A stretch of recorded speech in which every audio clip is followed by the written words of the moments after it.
collègue député de Seine-Saint-Denis, Thomas Porte. Vous avez la parole, monsieur le député. Merci, Monsieur le Président. Moi, j'ai une question toujours sur la notion de sécurité, parce que vous avez évoqué l'accident de Brétigny, qui a eu un retentissement considérable, largement au-delà de la SNCF et dans le public. Est-ce que c'est pas aussi... vous mettez beaucoup en avant la notion de sécurité, qui est une priorité dans le transport ferroviaire, et elle est partagée, et vous avez raison.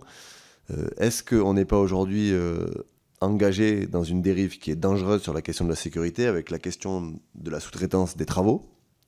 Je l'ai vécu par expérience de cheminot, où à la restitution des travaux, un signal est monté à l'envers, il y a un certain nombre d'incidents.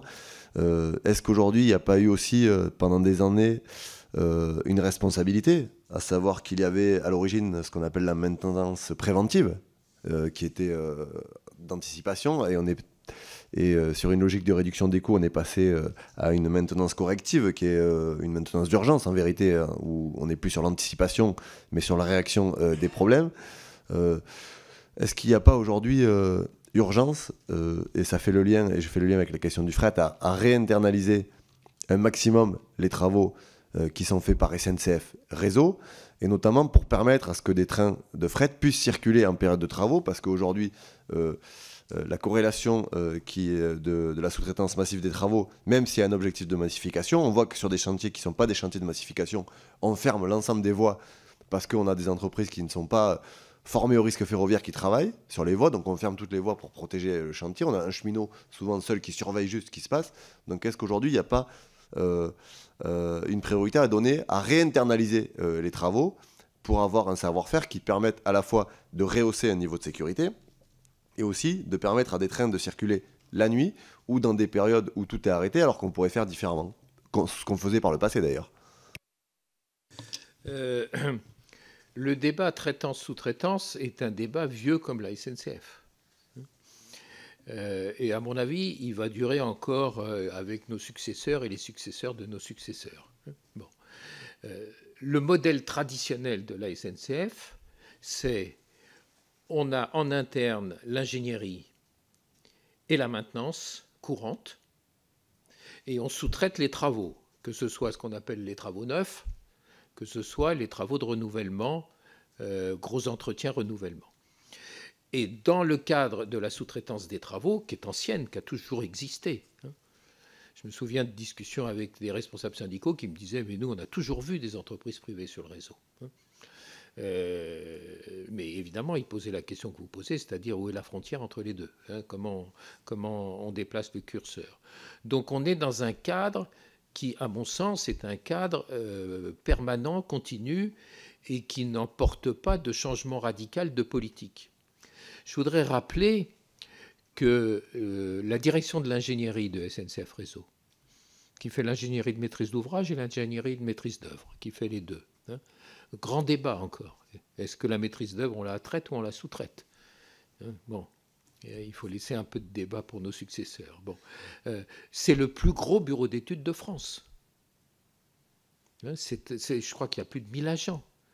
Et des agents, tous techniciens ou ingénieurs, parce qu'en ingénierie, évidemment, c'est du professionnalisme particulier. Donc, les entreprises, moi je me souviens des discussions que j'avais avec les entreprises, toujours les mêmes, on les connaît, c'est les trois. C'est Bouygues, Vinci et Eiffage. Alors en direct ou par leur filiale, ce qui est parfaitement normal d'ailleurs. Mais les entreprises qui étaient spécialisées dans les travaux ferroviaires, qui faisaient les travaux suite aux appels d'offres que nous passions, elles n'étaient pas chaudes pour élargir leur territoire.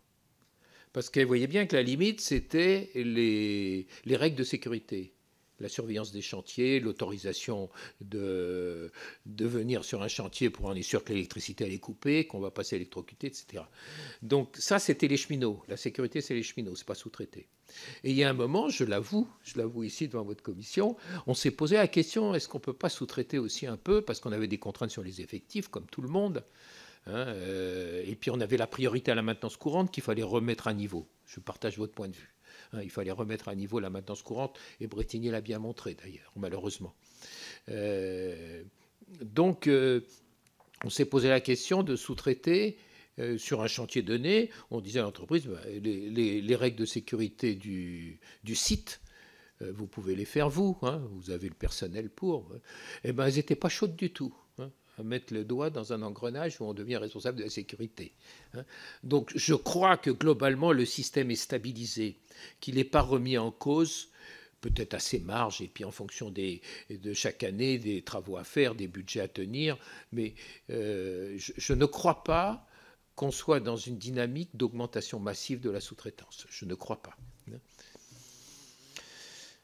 Sur les règles de maintenance, alors moi je ne suis pas ingénieur, hein. Si j'ai été recruté à l'époque par le gouvernement pour être président de RFF, c'est pour faire la réforme.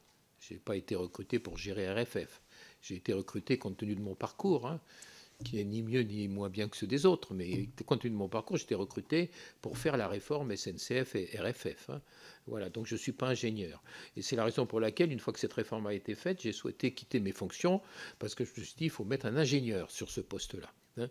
On n'est plus sur des logiques d'organisation, on est sur des logiques d'efficacité industrielle. Donc, moi, j'ai toujours fait confiance aux ingénieurs.